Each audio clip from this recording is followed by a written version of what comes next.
How many times in the past year have you ignored a text, phone call, email, assignment, or anything else that was needed to be done, and you turned your blind eye towards it?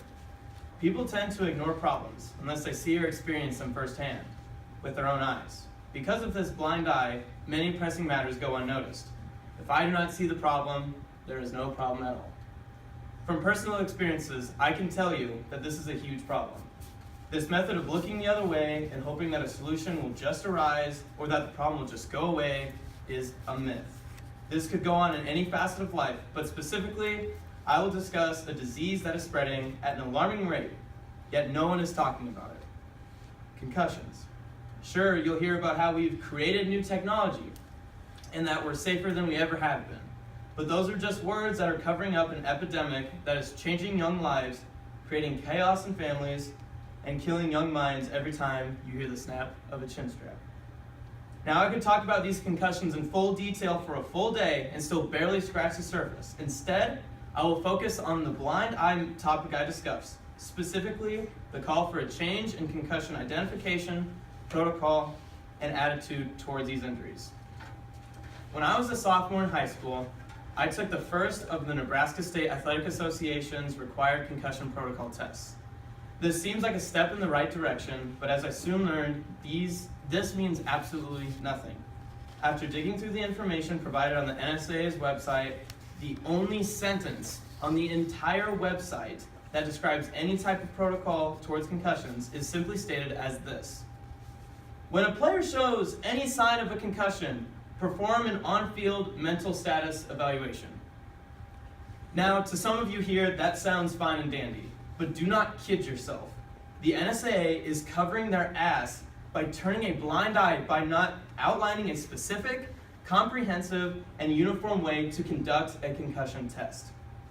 Some may consider concussions a sport injury, but per the Centers of Disease Control, an estimated 1.6 million to 3.8 million concussions are reported in the United States, reaching it to an epidemic level.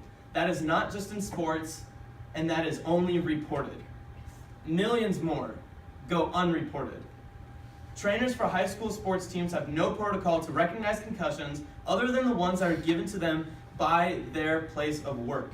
The trainers hired by these health organizations are not ignorant by any means, but when an individual medical center can have a differing ideology than that of another medical center, errors will occur. Take, for instance, these similar situations that occurred at Sydney High School in 2 separate seasons, with 2 victims being male athletes, juniors, playing football at Weymouth Field. One test was conducted in the fall of 2013, that would be athlete number 1, and the second test was during the fall of 2014. Both tests are concussion protocol tests administered by the Sydney Regional Medical Center, or SRMC, but the test was altered the following year for athlete number 2. It's simply unexplainable how these 2 athletes' cases are different in any way. These 2 could not have been treated more differently. In athlete number 1's case, he was almost immediately strapped to a backboard, had his face mask sawed off, and was taken to SRMC as soon as he entered the ambulance, where he was revived in the hospital later that evening. He was later released from the hospital that following Sunday after 2 days, after multiple checkups and clear instructions from a doctor, not just a physical therapist. Athlete number 2, on the other hand, was revived on the field, taken to the locker room where he again lost consciousness, but was sent back to his home with his parents, with no further evaluation or checkup, other than instructions given to his parents by a physical therapist. Now, you may say, well, this is only on a high school level. You're kidding yourself when you say that. The NFL and NCAA just want to make money, and they do not care about the players that are getting them that money. Take, for instance, Jaleel Adai, a cornerback for the San Diego Chargers. This was during a game in October 2014 after the NFL had administered their new concussion tests.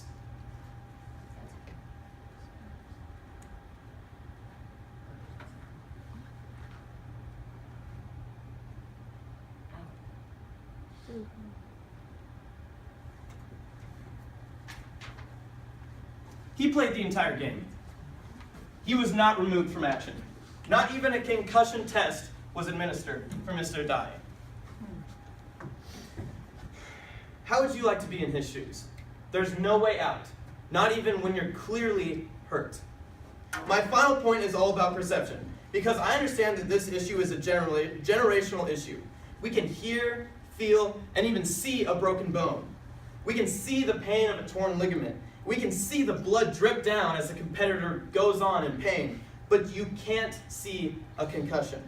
And I promise you that it is more dangerous than any of the other injuries I just recently stated. You see, I know this because I was athlete number 2 from the previous example. My life was turned upside down the exact moment I was knocked out on the field.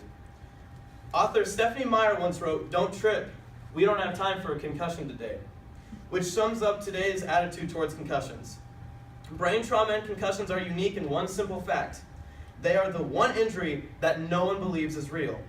Old school football coaches and parents will call it a rite of passage, or, my favorite, he just got his bell rung. How many times were you on a sports team, or you were in a classroom, and you heard someone say that they had a concussion and they couldn't focus, and you decided that, you know what, they're faking it. There's no way that that's possible. That's not real. Did you turn your blind eye towards that person? When I was writing this speech, I had to stop and ask myself, why? Why are these athletes continuing to put themselves in danger after they know what can happen to their long-term health and well-being? Then I realized this has nothing to do with injury. This is tradition.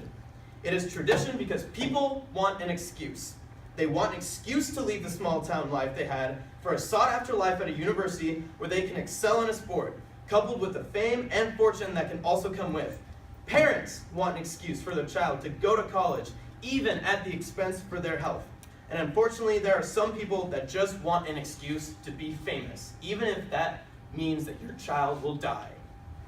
Almost every boy that grows up in Nebraska that plays football wants to go on to play for the beloved Nebraska Cornhuskers. It's the ultimate dream. Anytime a person in a family has a chance to be successful, people will join in by the legions to retain that chance. Who in here has brothers that are either younger than you or close in age? No, Emily does.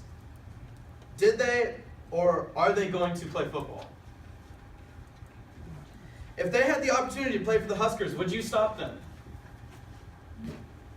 Now, what if they had a major injury, a broken leg, an arm? Would you still want them to play? You said no? You said no? You're liars. What if it was a concussion? What if you knew that they would have brain damage the rest of their lives? If they would have early onset Alzheimer's? What if you knew the risk of them committing suicide from depression increased exponentially? Would you still let them play? Think about that. Because that's what my parents had to do for me. And that's a decision I had to make for myself. Now here's how we can change this. When I'm done presenting this speech, I'm going to give you all a sheet of paper. On this paper is concussion symptoms and what to do when someone you know has a concussion and how to prevent further damage. I want you to take this sheet of paper, take a picture of it, and keep it on your phone. You don't know when this could save someone's life. I know this from experience because literally 3 days ago, my cousin was driving her car with her 2 younger siblings in the back and rolled it 3 times. The youngest, an 8-year-old, has a concussion, and he is addicted to video games and watching TV, and he cannot do that. And if he furthers that, he will damage his brain even further. Next, I want you to take that sheet of paper to a family member, a friend, or anyone else you know that is either considering playing a sport or has children that play or any other likewise circumstances. Take that piece of paper and make sure they put it in their office, in their car, their wallets, on their fridge, anywhere where they will see it, and anywhere when their child walks across the room, they can know, my child is safe today. This can save lives. This can save that person's mental health. And I will also give you my number and email, so if you were ever to want more information on this, trust me, I've got boatloads. It is more difficult than you will ever know to stand up here and talk about something that has changed my life in so many ways. It is vital for everyone in this room to look into concussions, to brain trauma, and to how you value your mental health. More importantly, talk to your family when someone becomes an athlete, not only in football, but in all sports. It is time for serious change in concussion identification, protocol, and attitude. Because in the end, we can heal a broken arm, and a knee can be repaired. But you only have one brain, and it needs to be protected.